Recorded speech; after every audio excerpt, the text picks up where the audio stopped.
서울 집값 폭락 무서우시죠?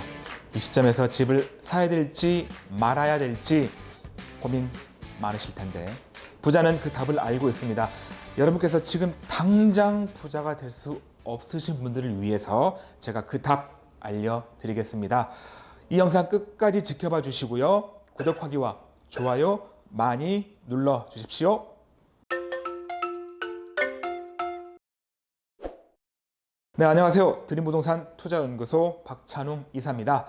자, 오늘은 서울 집값 폭락, 과연 이 시점에서 집을 사야 될지 말아야 될지, 산다면 언제 사야 될지 고민 많으실 텐데 제가 그 답 알려드리겠습니다.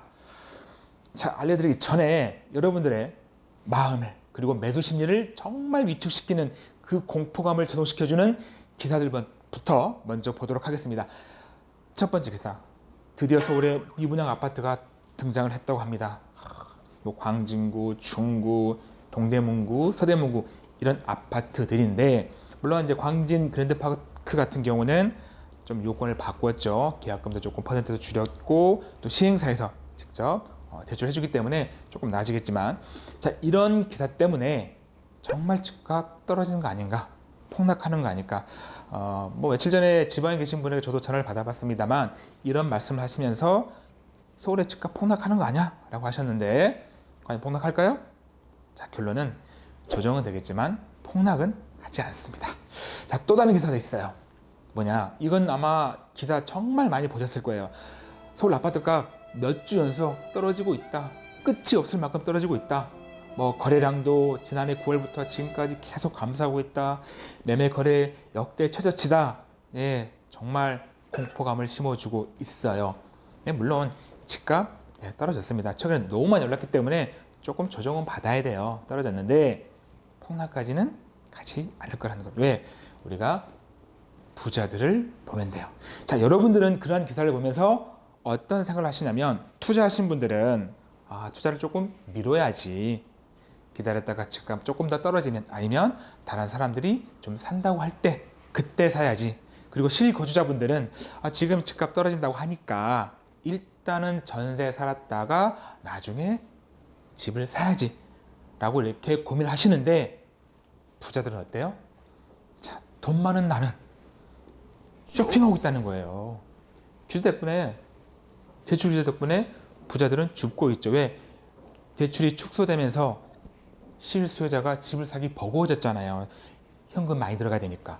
그래서 이렇게 죽고 있는 거고 역시 이러한 세금 부재에서 맷집 버티는 건 역시 현금 부자뿐이죠. 매매 거래 마찬가지고요. 청약 마찬가지입니다. 금매 물건들 시세보다 싸게 나온 물건들 먼저 주고 가고요. 그리고 아까 말씀드렸던 미분양 물건들 바로바로 주워가고 있다는 거예요. 자, 그러면 이 부자들이 이 시기에 왜 이렇게 집을 살까? 아주 단순하게 돈이 많아서? 아니요. 부자들은 아무리 돈이 많아도 단돈 1원도 절대 허투루 쓰지 않습니다. 그럴 만한 이유가 있는 거예요. 어떤 이유? 이분들은 집값이 언젠간 다시 반등할 거란 믿음이 있어요. 그러면 정말 지금 집값 떨어지고 있는데 이게 반등을 할까라고 보면 우리가 집값 하락이 반등하기 위한 조건들 실질적으로 수요와 공급을 놓고 봤을 때 한번 데이터로 비교해 보겠습니다. 집값이 정말 안정적으로 하락이 되려면 그리고 그 안정세가 오랫동안 유지가 되려면 당연히 수요보다 공급이 많아야 돼요. 자, 그럼 그 공급 한번 데이터로 보겠습니다. 자, 이건 뭐냐면 2012년부터 2021년까지 서울의 연도별 아파트 입주 물량을 표로 그려놓은 거예요. 자, 일단 딱 보시면 2019년과 20년이 가장 많죠. 한 4만이 조금 넘습니다. 참고로 서울에 연당 필요한 아파트 세대는 4만 세대예요. 자, 2012년부터 2021년까지 4만 넘는 경우는 딱 2해예요. 올해와 내년. 다 4만 미만이었습니다. 공급이 부족했다는 거예요. 그나마도 2020년 이후에는 다시 4만에서 만대로 다시 떨어지죠. 공급이 급감을 해요. 공급이 적다고요. 그 말은 무슨 말이냐면 지금의 집값 하락이 수요보다 공급이 많아서가 아니라 정말 정부에서 강한 규제 정책, 즉 세금 규제를 펼치다 보니까 집을 사는 사람이나 집을 팔려고 하는 사람이나 너무나 무서운 거예요, 세금이. 그래서 불안정하게 일시적으로 하락되어 있는 겁니다. 절대 폭락하진 않아요. 폭락하려면 정말 공급이 무한정 많아야 돼요.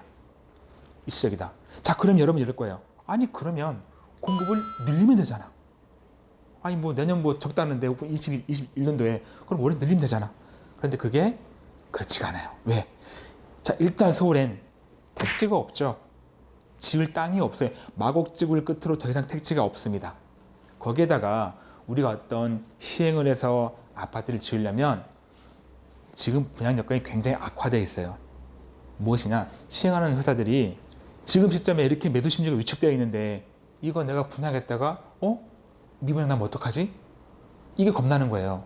물론 아주 고가 전략으로 아주 비싼 아파트를 현금 보자고 주고가라고 좋은 자리에 분양을 하겠지만 어중간한 자리에서는 불안함 때문에 하질 못해요. 아마 건설 경기도 조금 어려울 것 같아요. 거기다가 분양가도 제재를 받고 있죠. 그리고 분양 원가도 공개해야 되죠. 일단 분양 여건이 악화되어 있다. 그리고 자, 그러면 택지가 없고 분양 물건도 없다. 그러면 정비 사업 있잖아요. 재개발과 재건축. 근데 이건 역설적이게도 정부에서 강한 규제를 펴면서 이 물량도 안 나오게 돼요. 아까 제가 표에서 4만 가구 미치를 말씀드렸는데 아마 최근 6년 동안에 서울의 아파트 평균 물량은 3만 1,000가구였고요. 그 중에서 정비 사업으로 입주된 게 2만 3천 가구에 굉장히 많은 비율을 차지합니다. 그런데 여기에다가 규제를 걸어놨잖아요. 안전진단 강화됐고 초과이익 환수제도나 조합원 지위 양도나 이런 것 때문에 규제로 인해서 앞으로 나올 물량들이 굉장히 감소된다는 것. 그럼 그러겠죠. 규제가 풀리면. 자, 규제가 풀린다 하더라도 강남 재건축 같은 경우에 이미 저층은 다 끝났어요. 15층, 중층 이상입니다. 즉 일반 분양이 많이 나오지 않아요. 물량이 많이 늘지 않는다고요. 거기에다가 초과이익 환수금 같은 경우는 또 1:1 재건축도 있고 리모델링도 있고 그래서 물량이 많지가 않다라는 거고. 그러면 또 그러죠. 자, 물량이 많지 않다면, 공급이 어렵다면, 그러면 지금 집을 많이 가지고 있는 사람들이 집을 내놓으면 그 물량이 나오지 않냐라고 하잖아요. 근데 그래서 정부에서도 규제를 강하게 폈던 거고, 강하게. 그런데 다주택자가 어때요? 집을 안 팔고 있잖아요. 왜? 이분들은 다 부자들이에요. 가지고 있으면 집값 오를 거 알아. 언젠가는. 그래서 집을 팔지 않고 증여를 한다거나, 증여세도 보시면 최대치로 급증을 했죠. 거기다가 주택임대사업자 등록을 하고, 즉 이러한 물량도 시중에 나오지 않는다. 공급은 급감한다. 그래서 집값은 지금 아주 불안정하게 잡혀 있지만 언젠가 다시 반등할 여력이 충분하다는 겁니다. 자, 그런데 그래요. 자, 이 얘기를 듣고 그래, 집 살게. 그런데 난 돈이 많이 부족해. 아니, 돈 많으면 그래, 현금 부자처럼 막 사겠지만 나 그만큼 돈이 없는데. 자, 그럴 때는 그럴수록 범위를 좁히시면 돼요. 어떤 범위로? 지금 서울에 2018년도 11월부터 올해 2월까지 실수요가 높은 중저가 아파트, 즉 9억 이하 아파트는 0.85% 올랐대요. 이렇게 집값 떨어진다는데. 그 이유가 뭐냐면 실수요자가 대출이 막히다 보니까 비싼 아파트는 못 사요. 돈이 없으니까. 그럼 어떤 아파트 살 수 있어요? 내가 그나마 내 가진 돈에다가 조금 대출 받아가지고 40% 대출 받아서 살 수 있는 거 딱 이 금액대라는 거죠. 9억이야. 그래서 이게 자꾸 몰리는 거예요. 실수요자가. 그러면 이 아파트를 노리면 네, 상승분을 볼 수 있다는 거예요. 앞으로도 마찬가지고. 아파트 한번 봐볼까요? 제가 한번 대략적으로 뽑아놨습니다. 자, 보시면 위례 신도시, 중구 신당동, 하왕신리동, 전농동 좀 웬만큼 좋은 입지고요. 아파트 연차도 2년, 6년, 8년, 4년, 10년 안쪽입니다. 자, 오래된 아파트들은 이쪽 보시면 좀 나눌 필요가 있는데 5억에서 6억 사이 이쪽은 실거주자가 많이 찾을 만한 아파트예요. 이런 아파트 선택하신다면 금액도 조금 들어가고 아주 소폭이나마가 꾸준하게 상승 볼 수 있어요. 그래서 실거주자가 많이 찾을 거고, 자, 위쪽으로는 8억대, 9억대 되겠죠. 이 금액대는 실수요자도 가지만 투자자도 몰리는 곳들이에요. 왜? 이 금액대가 평도 25평대 면적되고 기준시가도 6억 이하가 걸리면서 주택임대 사업자 등록하면 혜택 볼 수 있으니까 투자자도 몰리고 이만큼의 현금을 가지고 있는 사람들이 대출 받아서 집을 사면 실수요도 몰리고 그래서 이런 아파트들은 앞으로 상승할 수 있다는 얘기예요. 설사 지금 조금 떨어졌다 하더라도 왜? 수요가 계속 몰릴 거니까. 그래서 이런 아파트를 선택하신다면 지금 시점에도 충분히 차익을 볼 수 있다는 겁니다. 이제 여기에서 그런 건 있죠. 아, 나는 정말 때려 죽여도 이 돈 없어. 그래도 정말 끌어모았는데 한 2, 3억이야. 내가 전세 살고 있다가 뭐 살 때 대출 받아도 이 금액도 안 나와. 라고 하면 자, 그분들은 선택을 하셔야 돼요.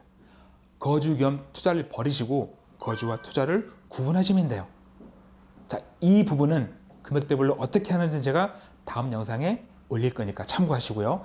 일단은 지금 시점에서 전세 고집하시다가 정말 나중에 또 전세 살게 돼요. 금액이 작을수록 기회가 많지 않습니다. 예, 지금 전세 사시다가 나중에 집값 오르면 그때 또 전세 살아야 돼요. 그래서 어떻게든 집을 사시는 게 답이고요. 그리고 거주와 투자를 분리하시고 그런데도 이렇게 설명을 드려도 아, 나는 정말 그래도 나는 기다릴 거야. 당신 말 못 믿겠어. 나는 집값 떨어지고 다 더 보고 사람들이 사자고 할 때 그때 살 거야 라고 한다면 최소한 하신다면 이 타이밍 오차 때문에 전세 계약을 1년만 하라는 얘기예요. 무슨 뜻이냐면 다시 반등할 때 그때 전세 살고 있는 기간이면 빨리 현금화 못 시키잖아요. 빨리 못 사잖아요. 우리가 시장이 역전되면 우리가 매수자가 몰려서 매수자 우위 시장에서 매도자 우위 시장으로 바뀌게 되는 순간 집을 파는 사람은 당연히 비싸게 팝니다. 예, 타이밍 놓치면 돈을 올려서 줘야 돼요. 그 돈 내가 없으면 다시 전세 살아야 된다고요. 그래서 그런 타이밍 때문에 최소한 전세 계약을 1년씩만 하시라. 그러면 그래요. 아니 전세 계약 1년 누가 받아주는데? 예, 있어요. 누구? 주택임대 사업자를 등록하신 분들. 그분들은 연 5% 임대료 상승 제한 때문에 2년 계약하면 2년마다 5%지만 1년 계약해준다면 얼마나 좋아요. 1년마다 올리는데. 그런데 골라가시면 돼요. 아이고 어서 오십시오 할 겁니다. 주인들도. 그래서 내가 정말 여러분이 누구나 사고자 하는 그 시장이 열렸을 때 그때 가고 싶다면 마음의 안정을 찾고 그때 가고 싶다면 최소한 이것만큼은 하시라는 얘기예요. 제일 좋은 건 지금 집을 사시고 거주 겸 투자가 안 된다면 거주와 투자를 분리하면 또 살 것들은 있어요. 그렇게 하셔야 됩니다. 기회가 많지 않기 때문에 지금 놓치면 정말 또 전세 살게 돼요. 투자하신 분들은 괜찮아요. 현금 가지고있기 때문에 나중에 조금 더 비싸게 사면 됩니다. 실수요. 꼭 주의하시기 바랍니다. 자, 오늘 내용 여기까지고요. 오늘 내용 좋았다면 구독하기와 좋아요 꼭 눌러주시고 다음 영상 보기도 눌러주시고 오늘 여기까지 하겠습니다. 다음에 또 좋은 내용으로 다시 돌아올게요. 고맙습니다.